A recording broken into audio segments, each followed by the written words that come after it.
falling from great heights, being abducted, being buried alive, or trapped in the wild. Each of us has our own nightmare scenarios that we hope never to happen. Unfortunately, for these 10 cases, in each of them people endured situations that most of us dread. Yet these people somehow survived and lived to tell the tale of how they survived your worst nightmares. Holly Dunn. To most of us, being attacked and left for dead by the railroad tracks by a serial killer sounds like something out of a horror movie. One night in 1997, Holly Dunn and her boyfriend were walking on the railroad tracks on their way to a party when a figure emerged from the dark. The man was armed and proceeded to tie and gag Dunn and her boyfriend. Terrified, Dunn could do nothing as Angel Resendez, aka the railroad killer, proceeded to kill her boyfriend before he stabbed and raped her. Left for dead, Dunn miraculously survived the terrifying encounter and, of 16 victims, is the only person to survive an encounter with Resendez. Julianne Cope.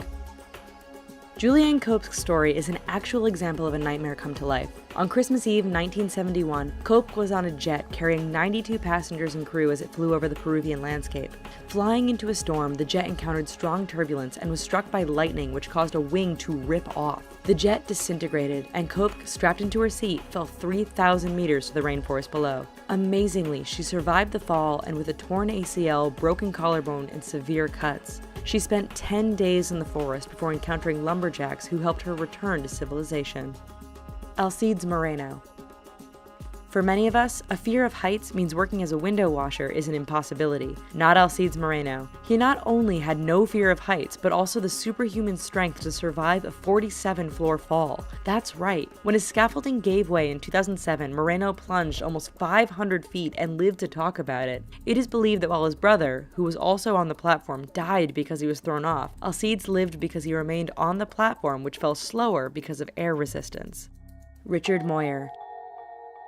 Imagine sitting at home one day when an enraged black bear comes smashing through the door into your home. Richard Moyer and his family didn't need to imagine it because it actually happened. The bear was chasing the family dog and ended up inside the Moyers' Pennsylvania home. When the bear turned on his wife, Moyer and the family dog both charged the beast. In the ensuing struggle, Moyer suffered deep cuts and bites before the bear decided it had made its point and left to return to the forest. Everyone survived, although Moyer required 37 staples to close a head wound.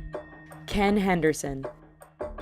When their boat took on water and sank during a fishing trip in the Gulf of Mexico, Ken Henderson and Ed Cohen knew they were in trouble. For 30 hours they treaded water before Henderson realized his friend wouldn't survive much longer in the cold. He could either stay with his friend and die, or head out and try to find help. He cut the rope holding the two together and swam for help. After several hours, the weak and hallucinating Henderson saw an oil rig. He reached the unmanned facility where he was able to call for help. Hours after being rescued, he learned that fishermen had found the body of his best friend. Paul Lessard. For some of us, a nightmare scenario involves being trapped, alone, with help hours away.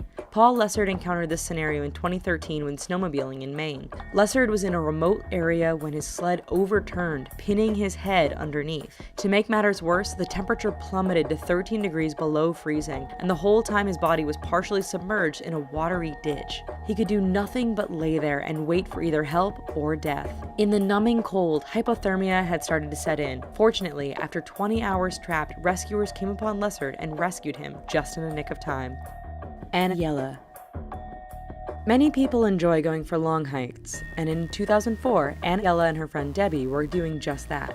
As they walked along the paths in the southern California hills, little did they know that a killer was stalking them. The 110-pound cougar had already killed, and it set its sights on Anna. Striking from the bush, the cougar grabbed Anna, trying to pull her into the brush to finish her off. Debbie grabbed onto her friend's legs and pulled back while the cougar chewed and pulled on Anna's face. The cougar was eventually chased off. Anna survived and recovered after having nearly half of her face chewed off. Eugene Hahn and Kristen Davis. In July 2012, Eugene Hahn and Kristen Davis thought it would be fun to catch the midnight screening of the latest Batman movie at the local Aurora, Colorado theater. Little did they know that when a man dressed in tactical gear came in through a side emergency exit, it was not a part of the show. The gunman opened fire, hitting dozens of moviegoers. Eugene pulled Kristen onto the floor and put himself between her and the gunman. After being shot twice, Hahn heard the gunman's weapon jam, and he and Kristen took the opportunity to escape through a nearby door. This nightmare had a happy ending when the two got engaged several months later. Matthew Schreier. Journalists who cover war-ravaged lands know the risks. That said, Matthew Schreier was kidnapped by al-Qaeda-affiliated fighters in Syria, and things went bad quickly. His captors kept him in the dark much of the time. When they weren't torturing and interrogating him, they were using Schreier's passwords and information to send emails and make eBay purchases. For months, this continued as he endured numerous beatings, even being tasered on numerous occasions. 7 months after his ordeal began, Schreier escaped his cell and managed to link up with the Free Syrian Army, ending the nightmare. Michalina Lewandowska. Many people are terrified of the prospect of being buried alive. Michalina Lewandowska discovered their fears were well justified. Lewandowska's relationship with her fiancé went bad quickly. One night, he shocked her with a taser stun gun, then bound and gagged her and sealed her in a cardboard box. Not done there, Lewandowska, still in the box, was taken into the forest where her fiancé buried the box and placed a 90-pound log on top of the grave. Running out of air, the trapped woman used her engagement ring to cut her restraints and escaped her grave. It's now the ex-fiancé's turn to spend 20 years confined in prison. So what are you afraid of? Let us know in the comments. While you're here, here's a couple of the videos that we think you might find interesting. And please don't forget to click like and subscribe. Thanks!